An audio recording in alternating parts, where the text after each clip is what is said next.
महिला संरक्षण आईन पर संसद में ताती शासक विरोधी लगी रही बाग वितंडा परस्पर को आरोप प्रत्यारोप कर लगी विरोधी शासक।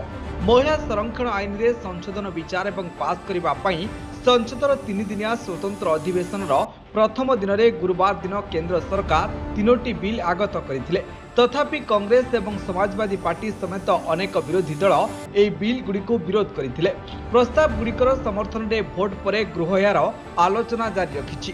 पूर्व कांग्रेस सांसद केसी वेणुगोपाल विरोधर जवाब रे गृहमंत्री अमित शाह कहिथिले जे से बिल गुड़िकर योग्यता उपरे कहि परिबे नाही एवं केवल यार आगत उपरे वैषयिक आपत्ति उठाई परिबे।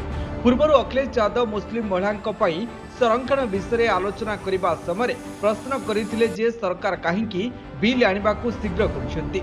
मंत्री धर्मर कथा कहिथाई पारंती किंतु समग्र देश जनसंख्यार अधा पाई संरक्षण चाहूँगी कौन मुस्लिम महिला माने से अधा नुहंती कि से यह प्रश्न करथिले जे जनगणना पूर्व बिल काहींकी आगत करा जाउछि। लोकसभा अखिलेश विवृत्तिर जवाब रे केंद्र गृहमंत्री अमित शाह कहते समाजवादी पार्टी यार समस्त आसन मुस्लिम जनसंख्यार अधा लोकंकु देवा उचित एथिरे आमर कोनोसी आपत्ति नाही। से कहते अखिलेश यादव प्रश्न करिसेंती जे काहींकी जनगणना करा जाउ नाही। मु समग्र देश को कहवाकू चाहूँगी जे जनगणना प्रक्रिया आरंभ हो सारी सरकार जातिगत जनगणना करने को निष्पत्ति नहीं एवं जातिगत तथ्य सहित गणना करा जाउछि। जदि समाजवादी पार्टीर इच्छा था तेबे से माने घर गुड़िकर जाति थांते। धर्मेंद्र यादव मुस्लिम महिला को संरक्षण देवा विषय कहते यह असंवैधानिक धर्म आधारित संरक्षण असंवैधानिक।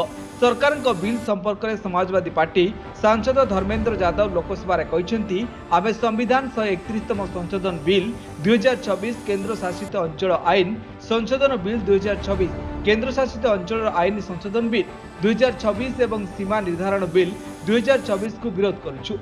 महिला संरक्षण एते दृढ़ समर्थक अन्य कौनसी दल नहीं। ब्यूरो रिपोर्ट न्यूज आला 24x7।